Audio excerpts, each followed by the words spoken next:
On this Friday edition of Locked On Grizzlies, it is Marc Gasol-palooza. Big Spain is back in Memphis. He's been doing things all week in the city, and he's getting his just desserts, his retirement ceremony on Saturday. We're going to talk about our favorite Marc moments, who we see as a Gasol-type player on the current Memphis Grizzlies, and we'll preview a weekend of basketball that will end with a pretty awesome game on Saturday honoring Marc Gasol and whatever the heck tonight's game against the Pistons is going to be. All that and more. Let's lock in on this Friday edition of Locked On Grizzlies.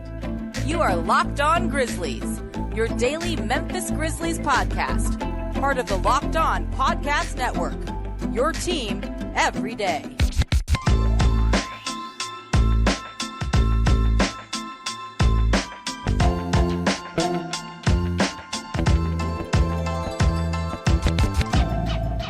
It is Friday.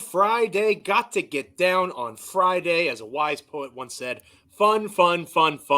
We are looking forward to the weekend here on Locked On Grizzlies. I am Joe Mullinax, one of your hosts. Always nice to be able to say that. That means the award-winning, the critically acclaimed Damichael Cole, the commercial appeal there in Memphis, Tennessee, is with me, the wonderful beat writer for that publication. Shout out to Damichael. Glad you're back with us. And I'm glad you, wherever you're checking out the show, are back with us on this Friday edition of Locked On Grizzlies. I can assure you it is much appreciated. We are free and available wherever you get your podcasts. Make sure you're checking us out on YouTube, Apple, Spotify, Amazon, literally anywhere you get a podcast, you can check out Locked On Grizzlies. Hopefully at this point you are an everydayer, checking out the show each and every time an episode drops. If not, if this is your first time around, maybe you're a big Marc Gasol fan. Hola, if you're checking in from Spain, maybe even particularly Barcelona, right? You got to pronounce it with a lisp. Whatever the case might be, however you're taking in the show, hopefully you check us out each and every time an episode goes live here on Locked On Grizzlies. A partner, I talked a lot yesterday about, my stance on GG Jackson. Officially, I don't know if you saw or heard, I'm planting my flag on the GG Jackson sixth man island. I talked about the Ja Morant agent stuff. Yep. Obviously, we can cover all of that at some point in this episode over the next 30 minutes or so, maybe at the end of the show when, again, the Grizzlies play the Pistons tonight. Your guess is as good as mine as to who the hell is going to be playing for the Memphis Grizzlies in that contest. I think there's 11 or 12 names on the injury report. And again, maybe you can help us with that, Damichael.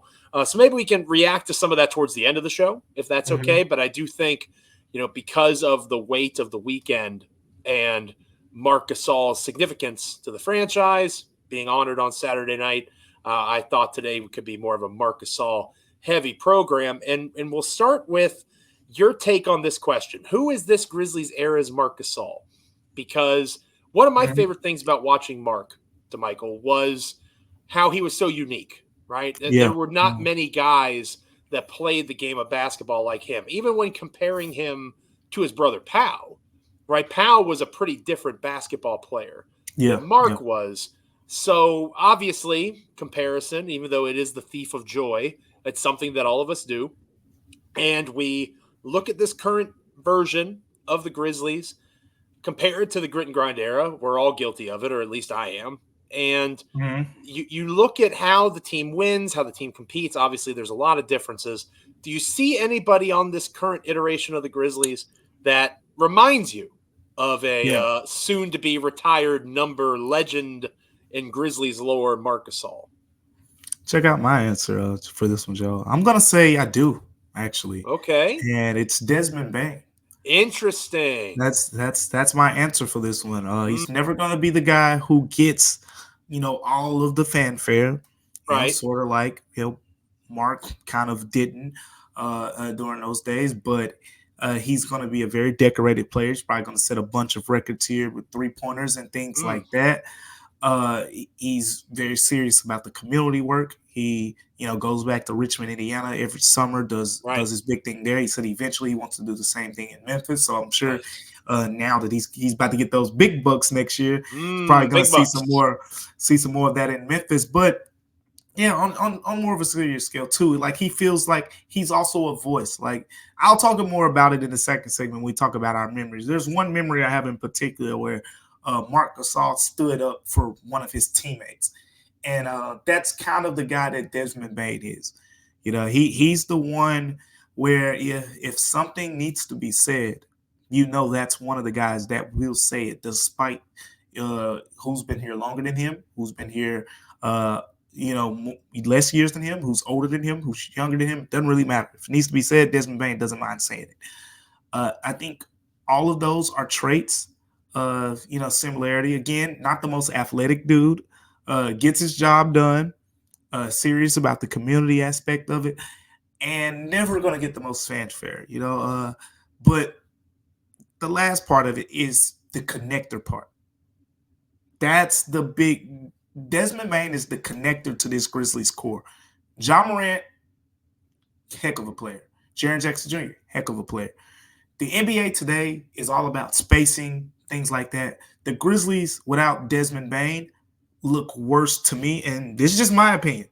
Over the history, I'm not just taking out this season pretty much because of everything that's been around it. But if you go to the 2 years prior, the Grizzlies looked worse without Desmond Bane than when they would miss Jaren Jackson Jr. or when they would miss Ja Morant. Now, this season, again, they were not just missing Ja Morant. They were missing a whole bunch of other things. And so I'm taking this season pretty much out of the equation for that. But if you go back to the last 2 years when they were 50-win team, they were better without Ja than they were without Des.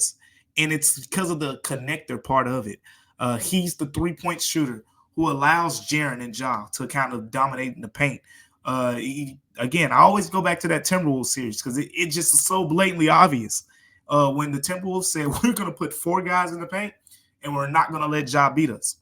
If you don't have a Desmond Bane, the Grizzlies are upset in the first round in that series. He is the connector, and I think that's the similarities that he has to Marc Gasol. Marc Gasol being that big who, me and you talked about it through text a little bit, who was a little bit passive because you had Zach Randolph, who was more that scorer. You kind of needed him in a way to be, that type of big to balance things out. And I think it's the same way with Ja and Desmond Bane from the standpoint of Ja a couple years ago was at the top of the league in points in the paint per game. Now you have that three-point shooter who's shooting over 40% every single season of his NBA career to balance it out. It kind of reminds me of that front court duo. I love that comparison.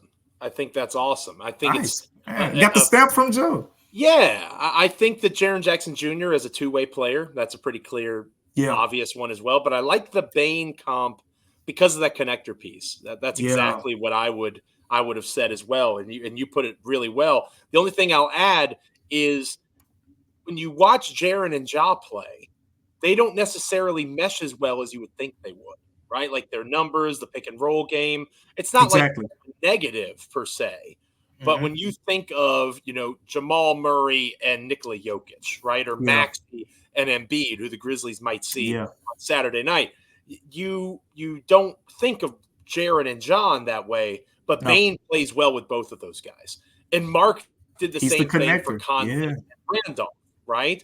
Mark played great with Mike Conley. The two-man game was a beautiful thing to see. And even though they were two legitimate true bigs, Mark and Zach played really well together too. So the connection is not just through those other guys, it's also to them in two-man situations where their games mesh and meld and mold really nicely. I like the Bane comparison, and I do think that, Mark being willing to say and do what needs to be done. You mentioned you and I talking throughout the week about Mark. There were times where he wouldn't take the shot because he thought he was looking for a better shot for someone else when the best opportunity for a score in that individual possession was his own shot. He was almost passive to a fault at times. And, Dez isn't necessarily of that same ilk, but I see where that connection could come from. And then one last thing that I think is an interesting connection there is, Bane, I feel like Bane is more appreciated in Memphis. And then and nationally, I don't think he gets the publicity that he should get. The contract extension is a great example of that. Who the hell is you that? remember how people reacted to that? Yeah, right, and everybody in Memphis was like, what are you talking about? This guy very clearly deserves this money. For Marc Gasol, because of that passiveness or perceived passiveness at times, it was inverted. Like Mark was appreciated more nationally, I think, than he was in Memphis sometimes, the defensive player of the year. And people, it was either him or LeBron that season. if you don't remember. And, Yep. people were like, oh, it should obviously be LeBron. Look at all these amazing things he does. But it was national pundits and bloggers and analysts that were like, you need to watch the Grizzlies play. Like, they're the best defense in the league, and Gasol is the catalyst for it. He was one of those first guys, or maybe not first guy, but he was somebody that, Memphians love, don't get me wrong. But, when you talk about who the greatest Grizzly of all time is, people are usually going to say Zach Randolph. They're not going to say Marc Gasol. Whereas if you ask that question nationally, I think people would say Marc Gasol and not Zach Randolph. And, that's kind of – I like to call him the most decorated because of the All-Star appearances, the Defensive Player of the Year trophy. And that was until Ja Morant now, right? You could probably argue Ja's already that. But I agree with you. I think that's a better way to describe it. Let us know what you think in the comments. If you like our Bane comparison, maybe you lean closer to that Jaren Jackson Jr. comp I mentioned briefly. But I think I'm with Damichael. I really like the Desmond Bane comp for Mark in terms of modern Grizzlies who best emulate what Mark brought to the table. Speaking of that, Gasol bringing to the table, we're going to reflect on Mark's career. Again, that's all Saturday night's going to be. I'm kind of bummed out. I'm not going to be able to watch it live. I'm going to be watching WrestleMania live. It's not like you're going to be sitting in the bed and not doing anything. Yeah, I will be watching it back, though. That is one I will be checking out as a big Marc Gasol fan. But anyway, a trip down memory lane with Marc Gasol. That's coming up next here on Locked On Grizzlies. But first, this episode of Locked On Grizzlies is brought to you by Robinhood. Did you know that if you have a 401k for retirement, you can still have an IRA? Robinhood has the only IRA that gives you a 3% boost on every dollar you contribute when you subscribe to Robinhood Gold. But get this, now through April 30th, Robinhood is even boosting every single dollar you transfer in from another retirement account with a 3% match. That's right, no cap on the 3% match. Robinhood Gold gets you the most for your retirement thanks to their IRA with a 3% match. This offer is good through April 30th. Get started at Robinhood.com/boost. Subscription fees apply. Now for some legal info. The claim is as of Q1 2024, validated by Radius Global Market Research. Investing involves risk, including loss. Limitations apply to IRAs and 401ks. The 3% match requires Robinhood Gold for 1 year from the date of first 3% match. Must keep Robinhood IRA for 5 years. The 3% matching on transfers is subject to specific terms and conditions. Robinhood IRA available to United States customers in good standing. Robinhood Financial LLC member SIPC is a registered broker-dealer. Check out Robinhood today. When we come back here on Locked On Grizzlies, we're talking Marc Gasol. Again, a little trip down memory lane. Stay with us. Welcome back to Locked On Grizzlies. I am Joe Mullinax, joined by my co-host, Damichael Cole, the Commercial Appeal award-winning Damichael Cole, the Commercial Appeal there in Memphis, Tennessee. A busy weekend for my partner. We'll talk about that a little bit towards the end of the show. The home and home back-to-back. Saturday's the main event, Philadelphia 76ers. I do believe it's the 76ers, right? Yeah. Yep. So the Philadelphia 76ers not playing at home because WWE has invaded Philadelphia. I'm going to talk about WrestleMania several times. I apologize in advance. I'm just so excited. Going, But anyway, Philly not at WrestleMania like me. But they will be in Memphis for Marc Gasol's retirement. The Grizzlies play the Pistons tonight. We'll talk about why. I can't imagine. Damichael, if you can't say it, I understand because of your official standing. I am not excited at all. Like I will go back and watch the 76ers game. I will not watch the Pistons game from Friday. And if you do, you get extra credit points as a fan of the Memphis Grizzlies. I'll give you those Grizzlies. You're a bucks. real diehard fan. Yeah, and we'll talk about why that is later on. But again, we're going to keep this Marc Gasol theme and the trip down memory lane. I've referenced Parker Fleming a lot. He and I and Sean Coleman, former Locked On Grizzlies host, we have a group chat. Other folks like to talk about their group chats. I feel like our group chat is pretty special. Yeah. And, in our conversation this week, we were talking about different memories, the Western Conference Finals run. Mark had a really impressive first playoff game. I think it was like 24-9-7 line, something like that. The big game-winning shot in 2017, that raging against the dying of the light. I remember writing an article about that when the time was there. There's just so many wonderful things that Mark was connected to on the court, off the court during his time in Memphis, over a decade, right, as a member of the franchise. And then obviously even before that with his brother Pau, Mark grew up in Memphis, went to high school in Memphis. Lots of interesting pieces of the Gasol story go through Mark when it comes to the Grizzlies. What are some memories for you, Damichael, of what Marc Gasol was, not just to the Grizzlies maybe, but to the city at large? Yeah, I mean, a lot of things come to mind, but I'm gonna start with the one that I kind of alluded to a little bit earlier when I said talked about him standing up for teammates. Joe, do you remember once upon a time Mike Conley was in trade talks? Oh yeah, people hated Mike And Conley. yeah, and there Wasn't was there a a trade rumor for God, who was it? It was really bad. yeah. It's been a I'm nightmare if it actually I'm happened. talking at this point, yeah, like 08, 09, way Yeah. back, like Kyle Lowry, when Kyle Lowry and that's kind of there's something to that. Like with Mike Conley and Kyle Lowry being on the team at the same time, and both of them still playing prominent roles in the NBA today, more than 15 years later. It's kind of cool. But at the end of the day, Mike Conley was involved in trade talks at that time. I think probably as much or maybe even more than Kyle Lowry. As the Grizzlies, I mean, it was pretty obvious they were going to have to choose one of those guys. And Marc Gasol, I think he went to the commercial appeal beat writer at that time, Ron Tillery, and basically said through him, and Tillery published a story about the rookie at the time, rookie Marc Gasol. Imagine that, going to the commercial appeal beat writer and saying we should not trade Mike Conley. And of course, the front office and management, they got on him about it. Rookie, you don't know what you're doing and all that. He took his slack for that. But I mean, was he wrong? he was not wrong. So that just stands out to me because talk about Marc memories. That set the tone for the grit and grind area. Sure. In my opinion, like that's one of the key moments. A rookie at the time having the confidence to call up the beat reporter and say, hey, put my name attached to it. We're not trading. I don't want us to trade Mike Conley. And he proved to be right. Like, it's not like Mike Conley turned into some scrub. He ended up, having a very prestigious career in Memphis. And that one moment just really stands out to me. Very opinionated, that Marc Gasol. I think I mentioned earlier this week about a time where I noted the tenuous relationship between Gasol and David Fizdale. And I received some communication about who my source was for that.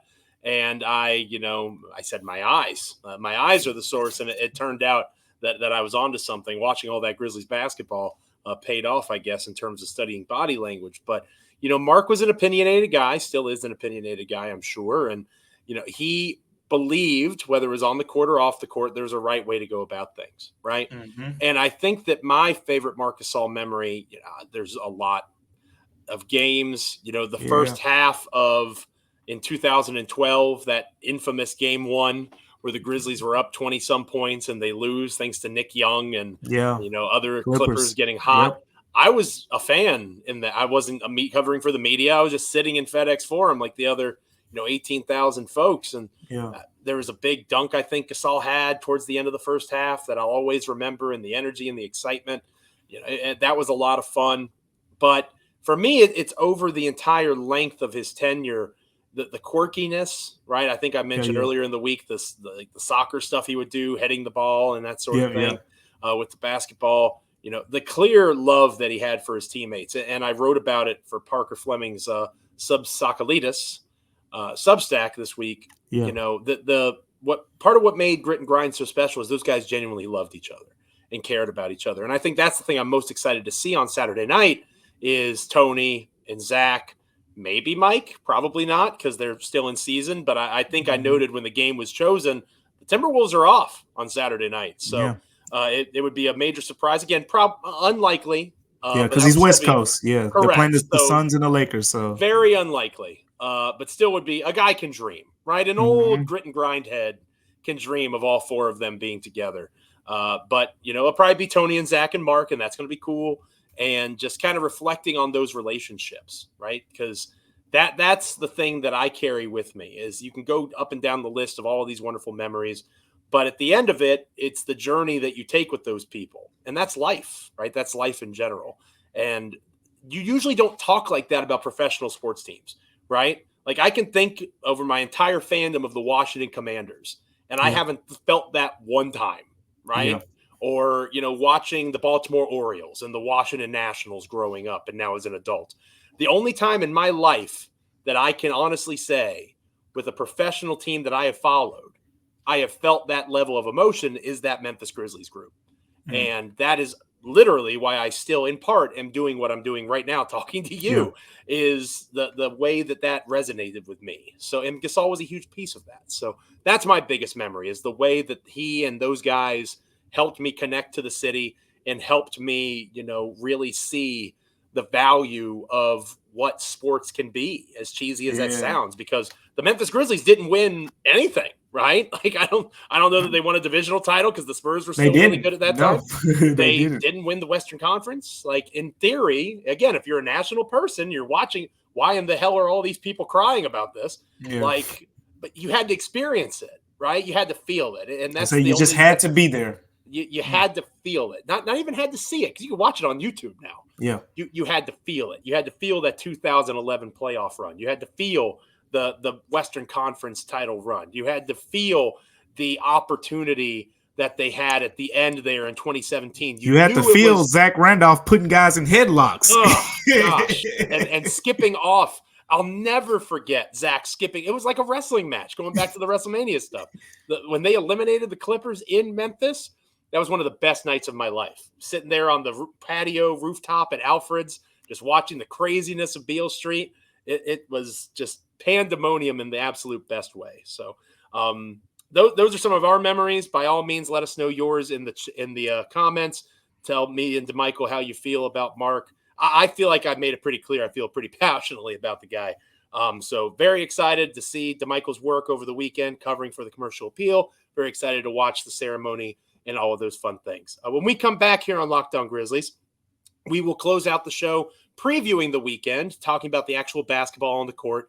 We're going to be very brief with the Pistons game. I want to stress that, because we might just read the injury report and move on. But the Saturday night game is the main event. I would imagine a lot of the guys that are out on Friday will play on Saturday. We'll talk about the weekend ahead coming up next here on Locked On Grizzlies. But first, if you're watching Fox Sports, ESPN on television, and people are yelling, talking about bad football teams or why this is different than that, and they're doing it in a loud manner, and you're tired of it, you just need to make the switch over to Locked On Sports Today. It's a free 24/7 sports streaming channel programmed for you every day that brings you the biggest stories without all that yelling and screaming. Locked On Sports Today has can't-miss analysis, opinions, and news, streaming 24/7 on YouTube or the free Amazon Fire TV channels app, part of the Locked On Podcast Network, your team each and every day. Speaking of Amazon Fire, this episode is brought to you by Amazon Fire TV. You can have an Amazon Fire TV with a smart TV itself or the Amazon Fire TV stick. You can plug into your existing television that provides access to millions of movies, TV episodes, as well as free and live TV. And Fire TV recently created channels to develop and deliver a constant supply of the latest videos for your favorite sports brands, all for free. And that includes Damichael and I. That includes us here at Locked On and most of the big pro leagues and college conferences as well. Fire TV lets you dive into all the game analysis, highlights, and more that you crave. March Madness, NBA, Major League Baseball, and so much more. Plus news, entertainment, gaming, travel, and cooking videos. Check out Fire TV channels on Fire TV and Alexa devices. If you haven't checked out Fire TV channels yet, you most certainly should. Learn more at www.amazon.com/LockedOnFireTV. This episode of Locked On Grizzlies is also brought to you by Nissan. If you're the kind of driver that likes to push things a little further, you should see what adventure is around the next corner with our friends at Nissan. They have a lineup of SUVs with the capabilities to take your adventure to the next level. Great example is the 2024 Nissan Rogue, perfect for city drives as well as great escapes, with class-exclusive Google built-in, always updating as an assistant to call on for almost anything. The 2024 Rogue is the perfect midsize crossover for your next adventure. Or if you're like me, you've got a big young family, the Nissan Armada will change what you expect from a full-size SUV. You picture a rugged 4x4 that seats up to 8 in first-class luxury and style. You can tow bigger and explore further in a 2024 Armada. Whether it's the Nissan Rogue, Nissan Armada, or a Nissan Pathfinder, go and find your next big adventure by shopping over at nissanusa.com. Damichael, obviously we're co-hosts. We're partners here, right? We're 50-50. Doubtful This is for tonight's game against the Pistons. Luke Kennard, left knee soreness. And again, in our experience, doubtful usually means out. Not going to play, yeah. Aldama, Bane, Clark. Jackson Jr., Conchar, Morant. Rose, Smart, Watanabe, Vince Williams Jr., Zaire Williams. That is 12. That's 12 players. Grizzlies names on the injury report that are either already out, and the only one who may play in theory is Luke Kennard, and he's doubtful. That usually means not going to go. What in the world can we possibly take from this Friday game? Not much. I mean, can GG Jackson set a new career high? How about that? Go for a 50 burger. Go for a 50 burger. Go for a 50 burger. Barbecue 60 sauce burger, on the side. All that. Cheese on the side, barbecue sauce, whatever you want on your burger. But yeah, Tops cheeseburger. I mean, it's gonna be Scottie Pippen. It's gonna be Trey Jemison, GG Jackson, Jordan Goodwin. It looks like gonna have Jake LaRavia and Lamar Stevens playing. So that's huge for those guys. I mean, that's going to probably be a question for us in the next couple of weeks. Lamar versus LaRavia.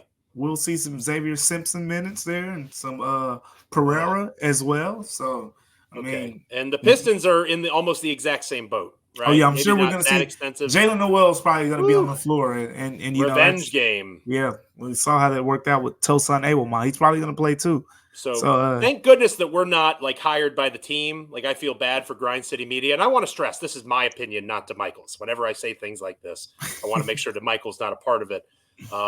I feel bad for Grind City Media trying to convince people to watch this game because it's just going to be really challenging. And again, we're locked on Grizzlies. Yay, go Grizzlies!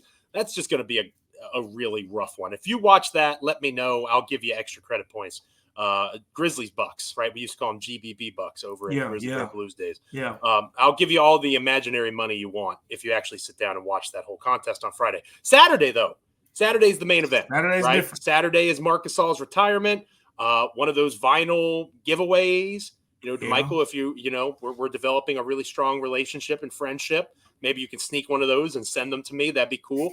I would imagine Santi Aldama, who's likely close with Marc Gasol, given their Spanish national team connection. I would imagine a Desmond Bane, maybe. Bane's been out more recently, so maybe Bane's still out. But somebody like a Brandon Clark, a Jaren Jackson Jr., more of those names will be available on Saturday than they are on Friday. That's the one that's going to be most interesting with the 76ers coming to town. Yeah, I agree. I think Jaren, Brandon Clark, are two names that we definitely probably could lean more on the side of seeing. Santi as well. Desmond Bane, I'll get some clarity there because I think John Conchar too. But getting back to Desmond Bane, I'm not sure if we'll see him again this season. I'm gonna double check on that and cross a couple channels and we'll see. But I think the back thing is probably there is a possibility.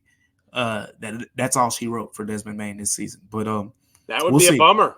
Yeah, it definitely would be. But he came back, looked good, played well, and again, it's a week left after this, so it's pretty much after this weekend set 4 games. So it's not the worst thing in the world. But no, it's not like he's close to the 65 game mark or anything. But yeah, it definitely would be a bummer in a way. Those guys getting more reps with him. But the other guys, it looks like we definitely can see them. Again, John Conchar, and the other guys that I just mentioned, Luke Kennard as well. And you get to see Joel Embiid too. Joel Embiid, Tyrese Maxey. I'm looking forward to seeing, how the Grizzlies handle the Joel Embiid. It's going to be about his 3rd game at that point. So he's going to have some reps under his belt. I mean, Brandon Clark has been terrific. Jaren Jackson Jr.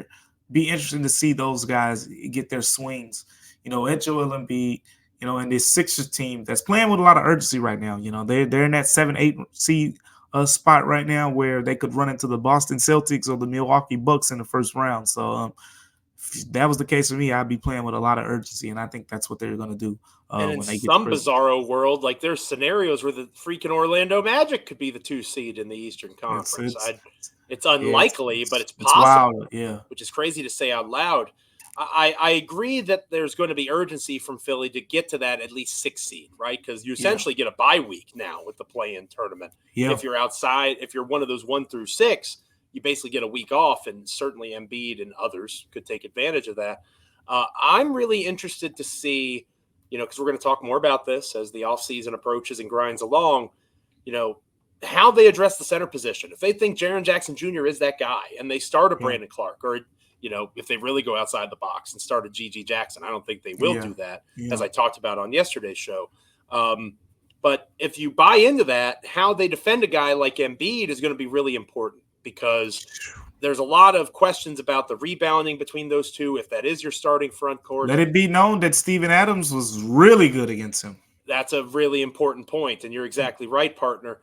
This is something where if you want to be that guy and you say, hey, just go get a fourth man type of big, a 10 to 12 minute rotation guy, and we're straight, we don't need a starter. Okay. Yeah. This is one of those games where you can kind of show that capacity to defend. Jaren's going to be able to score, and Clark's going to be able to do the things that he wants to do.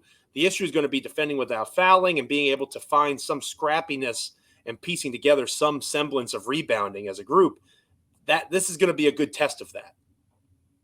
Yeah, it is. I mean, I think every center matchup going forward is key to point out. When they get Anthony Davis, it would have been fun to see these guys go up against Jalen Durr, the way he's been dominating on the glass, but we're not going to see that. But yeah, these are the type of matchups that I think when you say what's left to see, that's at the top of the list. I'm picking for pretty much both of us at this point, just how they address those matchups. Joel Embiid isn't going anywhere. He's going to be a beast for foreseeable future, health given. And that's who you got to think of. You got to think of Jokic when you get your next big man. You got to think of, Giannis. You got to think of Anthony Davis. Like, these are the names that come to mind when you say, will we be able to guard that guy? I think on the wing, the Grizzlies have some guys where they say, okay, we're running to these guys. We got Vince Williams. We got Marcus Smart. Right. But in the front court, you got Jaren Jackson Jr. in a way, not the way they like to use him. You like to be for him to be that roamer. So if you want to continue to use him that way, which he kind of won Defensive Player of the Year, playing the majority of the season in that type of role, you need that guy next to him that can get the job done. Absolutely. And that is, like you said, if Desmond Bane doesn't play another minute this season, there are far worse crimes and things to worry about moving forward than that. Yeah. How they utilize Jaren Jackson Jr., that's going to be huge, because he has developed a heck of a lot this season. He's grown by leaps and bounds. What that looks like as this team returns to contender status, you'd imagine, because they're competing the way they're competing with so many of their actual good basketball players out, or at least guys that are supposed to be good. Even national media folks are paying attention and saying the Grizzlies are going to be scary next season. And, we hope so here on Locked On Grizzlies, because this season's been a challenge. Thank you guys so much for checking out this episode and every episode this week, hopefully as everydayers here on Locked On Grizzlies. Check us out on Amazon, Apple, Spotify, YouTube. Like, comment, rate, review, subscribe. Become an everydayer every time an episode drops. Check us out here on Locked On Grizzlies. Partner, I've said it a few times this episode. I'm leaving you high and dry for the first couple of episodes next week, since I'll be in Philadelphia, your old stomping grounds for WrestleMania 40. If anybody has any good restaurant ideas, hook me up in the comments. Let me know.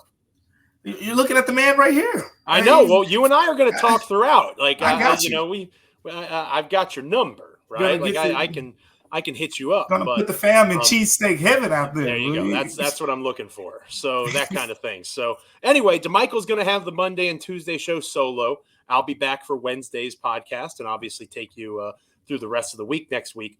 But Damichael, any idea? Obviously you'll have a couple of games to recap after a busy weekend. Yeah, we'll recap pretty much all those things, and I think there's an interesting conversation to be had about Ja Morant at this point. Ooh, that's a good teaser. We'll get to it. There's an interesting conversation to be had about Ja Morant. Make sure you're tuning in, because I would argue there's nobody more tuned in to what's going on with Ja Morant than my partner, Damichael Cole. So make sure you're checking that out next week. That's going to be must see and must listen. I will be checking it out as I recover from my WrestleMania fun this coming weekend. For Damichael, I'm Joe. Again, check out Locked On Sports 24/7 on YouTube. Check out the free channels app over there on Fire TV. Make sure you're subscribing, liking, commenting, rating, reviewing. Make us a part of your NBA and Memphis Grizzlies content consumption each and every time an episode drops. We'll catch you next time. Have a great weekend. Be safe. Shout out to Marc Gasol, Big Spain. Well-deserved honor this weekend. Looking forward to it here on Locked On Grizzlies.